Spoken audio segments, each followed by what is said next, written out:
আপনারা দেখছেন তারাপীঠ টিভি, সর্বদা সত্যের পথে। শুক্রবার বকটুই গণহত্যাকাণ্ডের চার্জ গঠন হলো রামপুরহাট মহকুমার আদালতে। রামপুরহাটের দ্রুত নিষ্পত্তি ফাস্ট ট্র্যাক আদালতে অতিরিক্ত জেলা দায়রা বিচারক সন্দীপ কুমার কুণ্ডুর এজলাসে এদিন 23 জন অভিযুক্ত হাজির হয় এই মামলায়।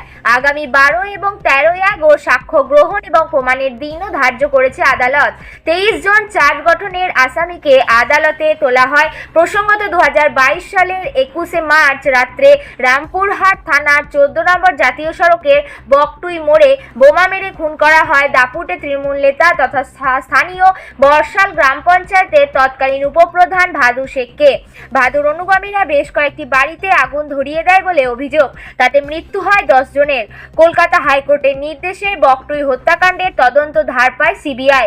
তৎকালীন রামপুরহাট 1 নম্বর ব্লক তৃণমূলের সভাপতি আনারুল হোসেন সহ 23 জনের নামে চার্জশিট জমা দেয়। অগ্নিসংযোগ করে শিশু এবং নারী সহ 10 জনকে গণহত্যা করা হয়। বকটুই হত্যাকাণ্ডের একদিকে ভাদু শেখ খুন, অন্যদিকে অগ্নিসংযোগের ঘটনায় 10 জনের মৃত্যু।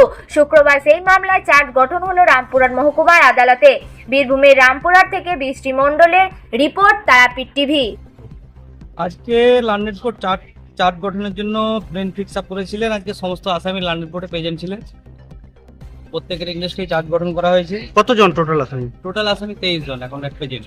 কোন কোন ধারায় চার্জ গঠন হয়েছে? ধারায় আমাদের ইন্ডিয়ান পেনাল কোডের 147, 148, 149, 302, 307, 435, 436, 460 এবং 201 আইপিসিতে।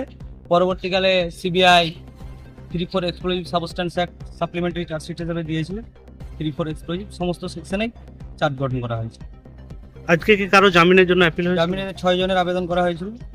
আদালত 6 জনের জামিনের নামঞ্জুর করেছে। সাক্ষ্য গ্রহণের ডেট কবে হয়েছে? সাক্ষ্য গ্রহণের ডেট মোস্ট প্রবাবলি আগস্ট মাসের 12 কি 12 বা 13, 12-13। কি নাম আপনার? আমার নাম জাহির রায়হান পান্টি।